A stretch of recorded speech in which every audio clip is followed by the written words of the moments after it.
everybody, welcome to Jason Explains Things. It's time for another fun Toyota Tacoma build video. My specific truck is a 2022 Toyota Tacoma TRD Off-Road that I have lovingly named Sarge. I do a lot of install and how-to videos on my channel, mostly about trucks these days because I enjoy trucks the most, frankly. And I understand that there are people out there that might have one of these trucks and they maybe want to do stuff to them, but they get intimidated by large projects. But maybe you still want to do some stuff that's fun and easy, but not just, throwing some stickers on there. You actually want to make your truck better. You want to make it drive better. You want to be able to see better at night, maybe. That's what this video is all about. These are my top 5 modifications that anyone can do. No lifts, nothing scary, but everything is functional and has a purpose. Now I got everything over here on a table, so let's start with the easiest one. Modification number 1 uses actually no tools at all, and that is replacing your stock air filter with a K&N performance air filter. Now, these are awesome for a variety of reasons. They're a lifetime part. You can clean and re-oil and use these over and over and over again. I've used these in countless vehicles I've owned. I'm not sure that just the filter is going to increase your horsepower to any noticeable amount, but they do improve power. They do improve fuel economy. Now, I think K&N makes like an additional intake tube that you can install. With that, you likely would have actually some noticeable power improvements and also a little bit of a cold air induction sound. But this is great. I love these.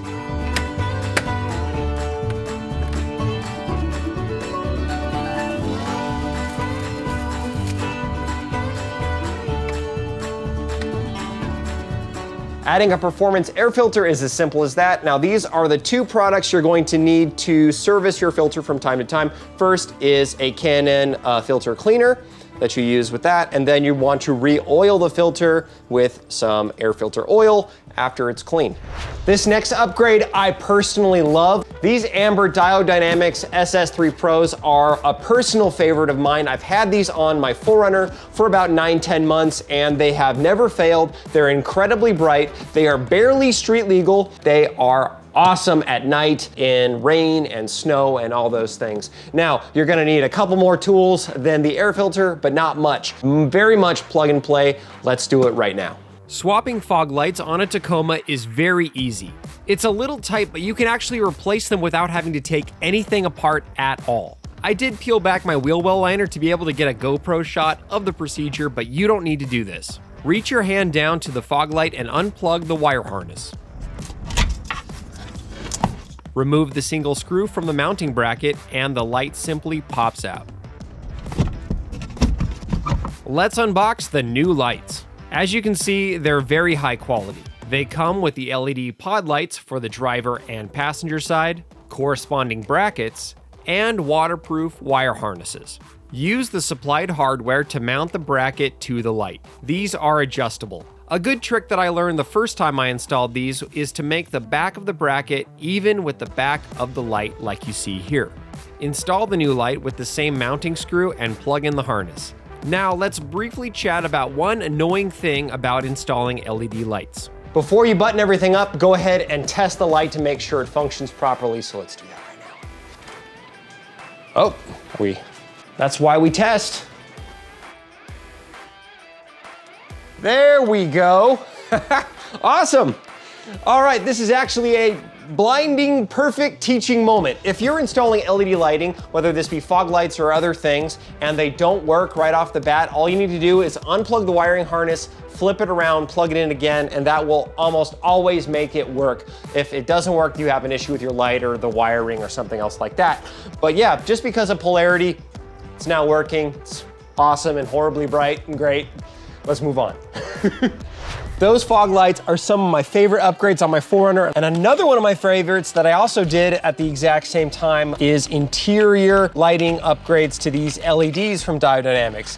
Now, some people say that it's not that big of a deal, but I can tell you, if you are out on the trail in the dark, you're trying to read maps, maybe you're trying to fix something, it really helps to be able to see a little bit better than these little lights do for you. So I highly recommend upgrading these. Now, these are definitely brighter, but they're not like crazy bright. They're not gonna blind you. Unlike, I had a really funny comment from somebody who said like, there's a study where LED lights will blind your retinas. These are not incredibly bright. They're just brighter than that, which are just, these are kind of almost useless. So all you're gonna need to upgrade these little lights is a plastic trim tool. You're just gonna pop the cover out and swap the bulbs. Let's do it now. One really important thing to remember while you're doing this is with the LEDs, always remember to have the little LED element facing out. Otherwise you won't have any light. Boom! The rest of the interior bulbs are a tiny bit trickier than the mirror ones, but not much. For the dome light, use your trim tool and pry from the front driver's side edge. Swap out the bulb with the LEDs facing down. Test the light to make sure the polarity is correct, then snap that cover back on. The map lights are the trickiest, but easy if you follow this procedure. First, use a trim tool to pop the cover off from the front. Removing the old bulbs is annoying because it's hard to grip them. I recommend using a piece of painter's tape. Wrap the tape around the old bulb, push down, and then pull out. The new LED bulb is easy to push into place. Test to make sure that it works and install the cover. It's that easy. Now, some may think it's minor, but I see this as a substantial upgrade. There are also cheaper options for LED bulbs, but I like how the color temperature on these Diode Dynamics bulbs are consistent, and I notice no flickering like cheap LEDs can often do. Ah! I'm blinded! The commenters were right. The next upgrade is mud flaps from Toughskins. Now I'm gonna show installing these on the front and back, but later I discovered that the fronts won't work with my slightly oversized tires. Want a free full set of these? Keep watching. Now, mud guards are awesome, obviously, to keep, as much dirt and grime and rocks and all that kind of thing off your truck. I personally do not like the stock mud flaps for the Tacoma. They are far too long and far too rigid. So these are from Toughskins. Toughskins makes a lot of interior and exterior things for Tacomas. These are nice heavy duty, but they're also flexible. So if these ever kind of hit rocks or things like that, they'll just bend and glide over and they won't get deformed or broken very easily. So I highly recommend these. Now this one is probably even easier than the interior bulbs. All you're gonna need to do is remove 2 factory screws and I think 3 in the back, and those are 10mm, and then you're gonna put the new one on, and then you're gonna also use 1 additional socket size, which I think is 5/16 for a long screw that you're gonna put in the back. If you want bonus points for your install, you can use a level to make sure everything is nice and straight, which of course I did. Now these are available from Toughskins directly, but I purchased them from Cali Raised LED, which I do have a discount code for that I'll put on the screen and also in the description. And one funny thing about Cali Raised is they actually sent me 2 sets for the back by mistake. So if you would like a free set of rear-only mud flaps for the Tacoma, leave a comment down below, just saying hi and be a public subscriber to my channel, and I'll pick a random comment and send you guys some mud flaps. Unfortunate mud flap update. The fronts are not going to work.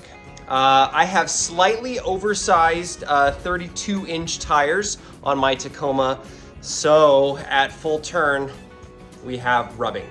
We have lots and lots of rubbing, and you can have these. These ones are slightly used, but they're only a couple days old. This won't work for me, unfortunately. And last but not least on our list today is the Pedal Commander, which is a throttle control module that you install. It essentially has a wiring harness that goes in between your pedal and the computer, and you can just dial in your throttle responsiveness to your liking. If you want it to be a little more laggy and you want to kind of have better fuel economy, you can do that. If you want to make it into race mode, which this has, that is kind of ridiculous, you can do that too. My personal favorite setting on my 4Runner is City +1. That just gives me a little bit more responsiveness. I feel like I can actually control the RPMs of the engine a little bit better that way, and I have not noticed any discernible difference in gas mileage. As long as, again, I don't have a lead foot, I just want to be in more control of my vehicle, and this gives me a tiny bit more control, and that's why I like it. Are these kind of expensive? You know, probably. I think they retail usually for $300. I bought mine on sale a while back for $250, and they do often go on sale, but you know, it's up to you. If you don't think it's worth it, don't get it. I think it is worth it. It just makes driving the truck a lot more fun. Well, it's been a week since we did all the installs, and I am very happy with all of them, with the exception of the front mud flaps. Like we said, because my tires are slightly oversized, they did rub like all the time going over any bumps, and also at full lock going one direction or another, so I had to take those off. Again, all of these mods, I purchased them at full price, and they are my own opinion. If you disagree with me, that's totally fine. Leave a comment about what you think people should do as far as easy modifications when you get a new truck. Well, everybody, thank you all very much for watching. Until next time, God bless, and don't forget to do it yourself. It's hot. It's hot.